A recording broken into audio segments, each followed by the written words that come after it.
இஸ்லாத்தை பொறுத்தவரை நல்லா கேட்டுக்கோங்க, ஸ்போர்ட்ஸ் செய்யலாம் தாராளமா. மாஷா அல்லாஹ் ரசூல் ஸல்லல்லாஹு அலைஹி வஸல்லம் அவங்க இந்த மல்யுத்தம் செய்யறதுக்காக வேண்டி அது சம்பந்தம் நிறைய ஊக்குவிச்சிருக்கிறாங்க. நீச்சலை படிச்சுக்கோ உங்களோட பிள்ளைகளுக்கு, ஸ்போர்ட்ஸ் எல்லாம் இருக்கு இந்த காலத்தை பொறுத்து. ஆனால் கண்டிஷன் என்ன தெரியுமா, நான் ஏன் ஹெல்த்தியத்துக்காக வேண்டி செய்யக்கூடிய ஸ்போர்ட்ஸ் ஏட தொழுகைக்கு எந்த தடையும் ஏற்படுத்தக்கூடாது. என் ஈமானுக்கோ என் தாவத்துடைய உழைப்புக்கோ அல்லது என் இபாதத்துடைய விஷயத்துக்கோ எந்த தடையும் இல்லையா, தாராளமா ஸ்போர்ட்ஸ் செய்யும், எந்த பிரச்சனையும் இல்லை. ஆனா ஸ்போர்ட்ஸ் பார்க்கிற விஷயத்துல கணேசூர் அல்லாஹ் நல்லடியார்களே, இந்த ஐபிஎல் இருக்குதான், ஐபிஎல் கடைசி 10க்கு ஆரம்பிச்சான். தெரிஞ்சவங்கள்ட்ட கேளுங்க, கடைசி 10ல தான் பலஸ்தீன் மக்கள்ல அதிகமாக அடிக்கிறதுக்கு தொடங்கி. இவனோட பிளான் என்ன தெரியுமா, இவனோட திட்டம் நல்லா கேட்டுக்கோங்க. நெக்ஸ்ட் ஒன்று உருவாக்கணும். இந்தியா பாகிஸ்தான் விளையாடி கொண்டிருக்கும், இந்தியா ஸ்ரீலங்கா விளையாடி கொண்டிருக்கும்.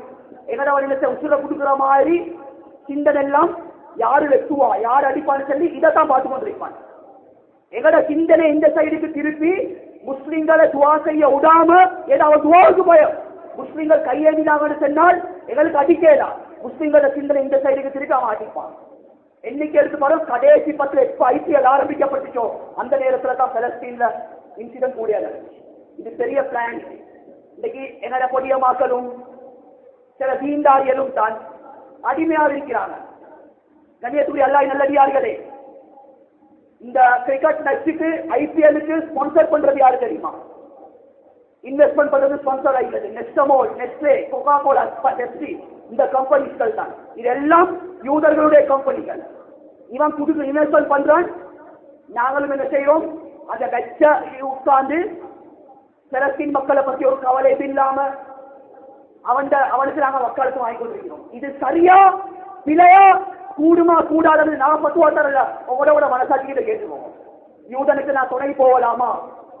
கண்ணியத்துக்குரிய அல்லாஹ் நிறைய விஷயங்கள் இருக்கிற. அதே மாதிரி கேஎஃப்சி சாப்பாடு இன்னைக்கு பஸ்டிக்கு டொபேக்கோ கம்பெனியால இருந்து யூதர்களுக்கு தள்ளி போகுது. 2வது 195% முஸ்லிம் சமுதாயம் கேஎஃப்சில பேரு திங்கிறாங்க. கண்ணியத்துக்குரிய அல்லாஹ் நல்லடியார்களே, இதை கொஞ்சம் அந்த மக்களுக்காக வேண்டி இதை சரி எங்களோட முஸ்லீம்களோட வாயை கட்டுப்படுத்தலாட்டி எவ்வளவு பெரிய ஒரு அநியாயம்.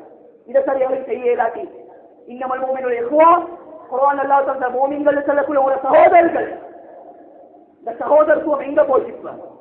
அதனால கண்ணியமான சகோதரர் பெரியார்களே, எங்களுக்கு தெரியாம நாங்க பெரிய ஒரு அநியாயத்தை நாங்க செஞ்சு கொண்டிருக்கிறோம். சொல்லப்பட்ட ஒவ்வொரு விடயமும் அதை கொஞ்சம் ஆழமா யோசிச்சு பாருங்க. யதார்த்தத்தை பத்தி யோசிங்க.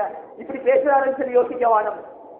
இதை கொஞ்சம் நாங்க சிந்திச்சு எங்களோட வாழ்க்கையை நாங்க மாற்றிக்கொள்வோம், அல்லாஹ்வோட தொடர்பாகுவோம், எங்களோட பள்ளிகள் மஸ்ஜிதுகளை இபாதத்தோடு செழிப்பாக்குவோம். எங்களோட வீடுகள் தீனை பத்தி பேசக்கூடிய வீடுகளா, சொல்லக்கூடிய வீடுகளா, சாலிகான பெண்கள் உருவாக்கக்கூடிய வீடுகளா நாங்க மாத்திரத்துக்கு நாங்க ஒவ்வொருத்தரும் முயற்சியோம். நல்லா ஜல்ல சுப்ஹானஹு வ தஆலா எந்த விஷயத்தை நல்லா பேச வச்சானோ கேட்க வச்சானோ அதுபடி அமல் செய்யக்கூடிய பாக்கியத்தை நம்ம பார்க்குவானா.